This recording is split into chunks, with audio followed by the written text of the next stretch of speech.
आज आम्ही जे संपावर जे उतरलेलं आहे या संदर्भात उतरलेलं आहे की आम्ही जे आपला सरकारनं आम्हाला गाडी पासिंगसाठी सर्व वाहनांना पर डे 50 रुपये दंड लावलेला आहे की नाही, त्या संदर्भात आम्ही या संपावर उतरलेला आहे आणि सरकारला कळवण्यासाठी आणि सरकारनं याच्याबद्दल आमच्यावर जर काहीतरी याचा विचार करून तो दंड जो आहे की नाही माफ करावा या संदर्भात आम्ही की नाही रस्त्यावर उतरलेला आहे। ज्याचा आहे की नाही आम्ही आमचे आमदार प्रकाश आवाडे यांना सुद्धा निवेदन दिलेलं आहे। इथं RTO ऑफिसरना पण आहे की नाही आता जाऊन आम्ही निवेदन देणार आहे। तरी याचं आहे की नाही सरकारने या गोष्टीचा आमच्या सर्वांनी आहे की नाही दखल घ्यावी आणि आमचा या जो म्हणजे मागण्या आहेत ते मान्य करावे अशी आमची विनंती आहे सरकारला।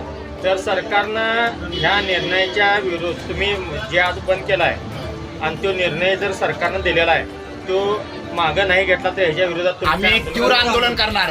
पूर्ण आहे की नाही महाराष्ट्र राज्यात आहे की नाही पूर्ण आंदोलन करणार आम्ही, कडक आंदोलन बेमुदत करणार आम्ही याच्यावर। त्याच्यासाठी काय करावं लागेल तर ते करण्याचा आम्ही आहे की नाही तयारीला आहे रिक्षावाले। आता हे न सोसण्याचा आम्हाला दंड आहे, हा दंड आहे